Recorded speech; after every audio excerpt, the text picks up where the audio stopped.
Tenam!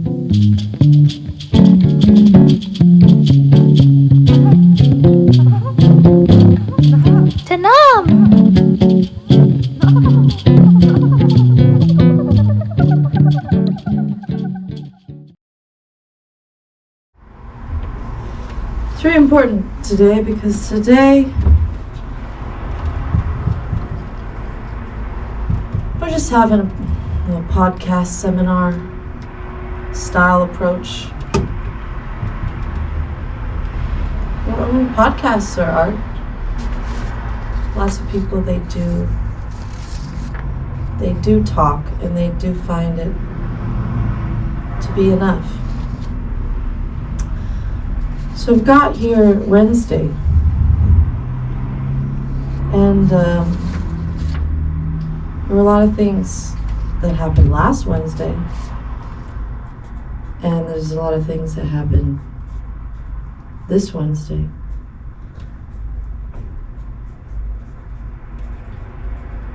And Wednesday's a big day. There's a lot going on Wednesdays. Some people they want to use this space on Wednesdays.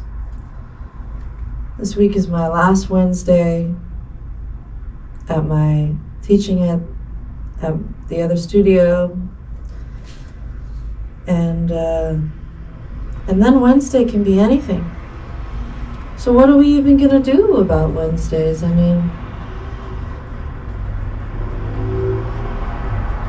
Wednesdays could be so full if we want them to be. So, but last Wednesday, I mean, didn't wake up at my house, and Tony was there. Tony, you came on Wednesday. And I did this poem performance. And I had written this poem the night before, I think.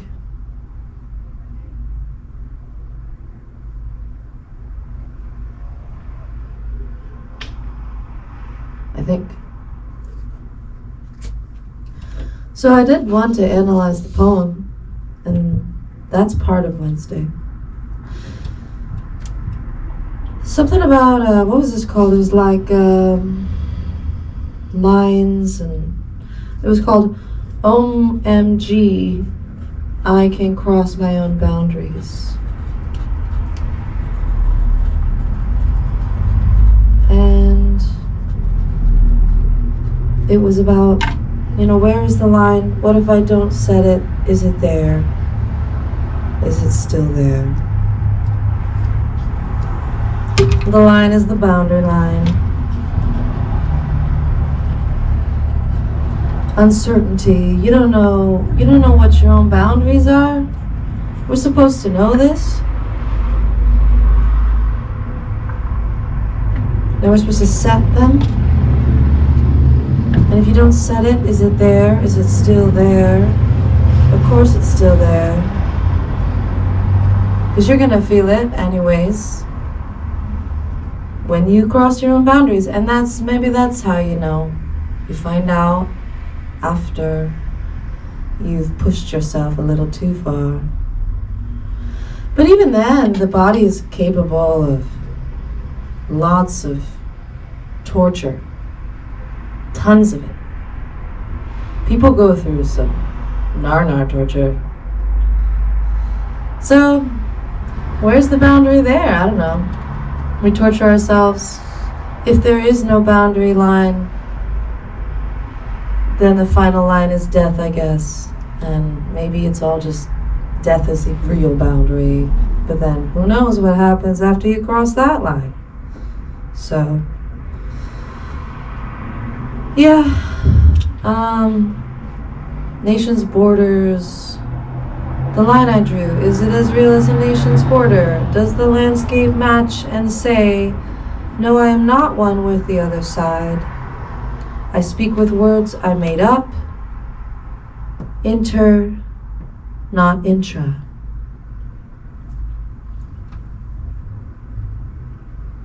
Yeah, anytime there's a line that you draw and there's this one side, other side concept, it's nice to comment on nationality and nationalism. It's always fun to comment on nationalism, especially when you're so far removed in your daily life.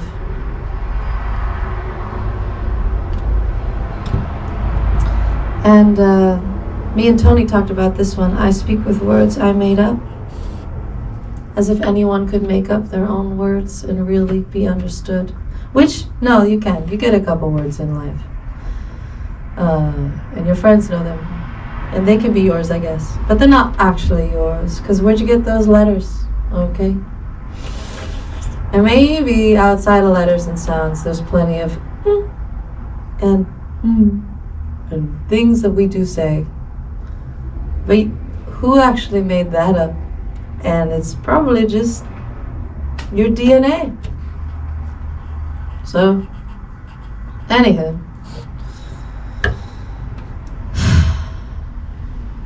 Yeah. Inter, not intra. It could be either. I don't see why not. Alright. This is just nice to make blanket statements about things. People think you know what you're saying. And if you just say it and you don't add the words like or maybe, you're pretty much alright. Or pretty much is another doubtful statement. You are right. Why don't I even know? Will there be an answer after all this questioning? I like desperation. You gotta put a little bit of that in there. Will there be an answer? Hits that for me. I mean, because questions are these little cues floating around everywhere for everyone. And we're just in a big money flying tank, just trying to grab at it. Is it unwillingness to face non-existence? Yes, so like needing an answer, all of that. This all just comes back to death again. I was on a podcast one time, speaking of podcasts, this is kind of like a podcast today.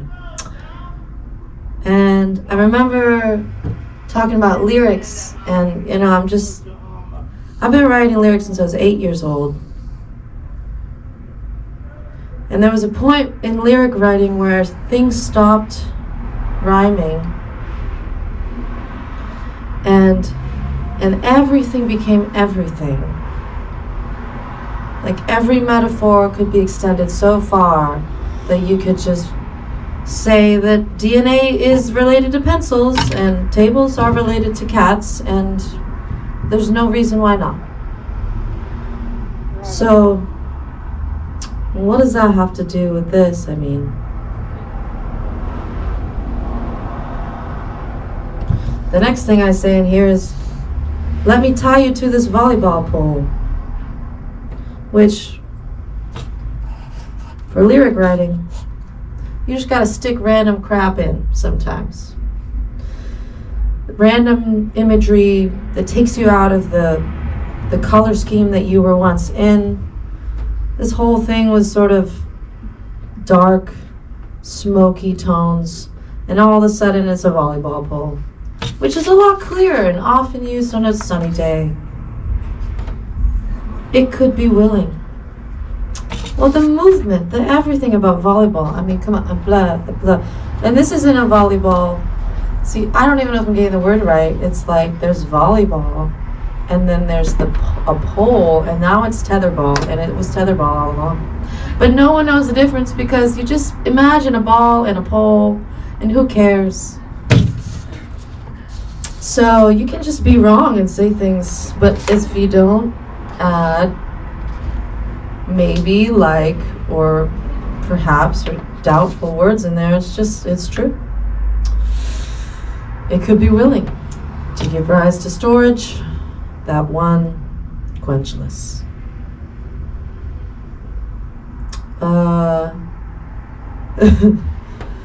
Quenchless storage is total hoarder stuff, you know. Hoarders. There are so many hoarders. We're all little mini hoarders. Open a drawer. And then one day, maybe not. I thought about a performance, actually. I was thinking a give all my stuff away performance would be really cool. But not all stuff. Like, I'd probably be like, give a crap ton of stuff away performance sounded really nice. Because being a hoarder, that whole energy, it's painful. It's a little shameful. Okay, so we did this poem on Wednesday. We've at least analyzed that. But then there was this whole day, like, I had a djembe lesson. Djembe.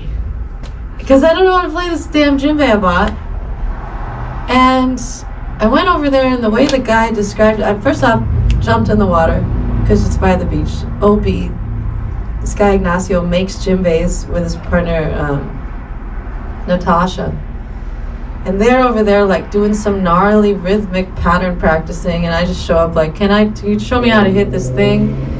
And he's like, yeah, but he starts describing it in a way that I do not understand, and I think 20 minutes of that lesson I was just like very confused, but then finally I was like, okay, it's supposed to sound like this. And I don't know. And then the next day, I mean, in relation to that, it did kind of pay off because I was playing it during a lesson and I was like, my hands sort of understand what is happening. There was a market, there were clothes. I've been wanting to go to the thrift store a lot. I got these fucking shorts. Sorry for cursing. It's not even noon. And you know, but this is a different day. This is just a general craving for thrift stores over the past week. But on Wednesday, I was craving a thrift store, and there was a market there. So it was like, this is kind of getting me something. And I saw a dress, and they wanted $65 for it. And I thought to myself, that's not a thrift store. No. But I really wanted that dress. So I just kept browsing around in the sales section because I was like, I just want to buy something at this point. Ended up getting a weird dress that's not that great at all, and probably don't know how I'm ever going to wear it. I wore it, and it felt weird. But yeah.